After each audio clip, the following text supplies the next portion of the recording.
you can't stand there and let it happen. You just can't do it. You know, the time was the factor. That's all I can say. I learned of this, I was sitting at the office and an alert popped up on my computer screen that there had been some traffic on the scanner of a car that had crashed into a residence and that there was a fire.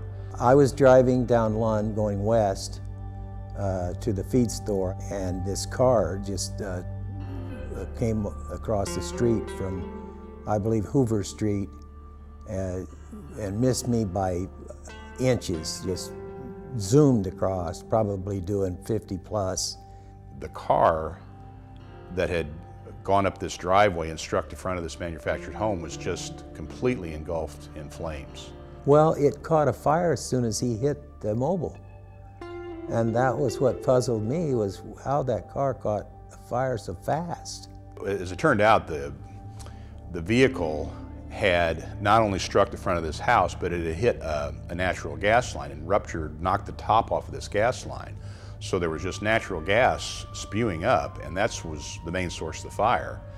To the car, immediately it caught a fire, and not knowing who was in the car, I figured that someone had to be in there, had to get him out.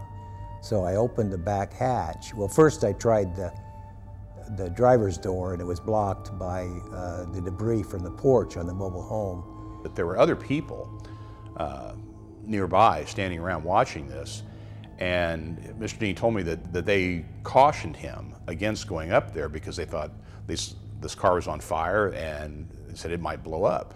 I heard people say that, and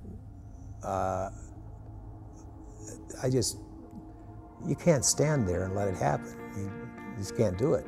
You know, the time was the factor.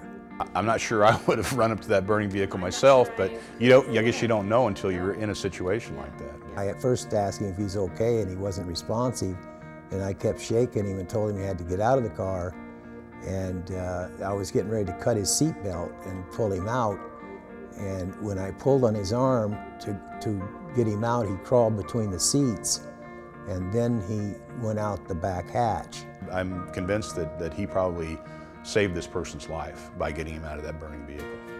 I absolutely think Mr. Dean is a hero. No, I'm not a hero. I'm not. I just did what I had to do for my own conscience, you might say. It's what everybody should do.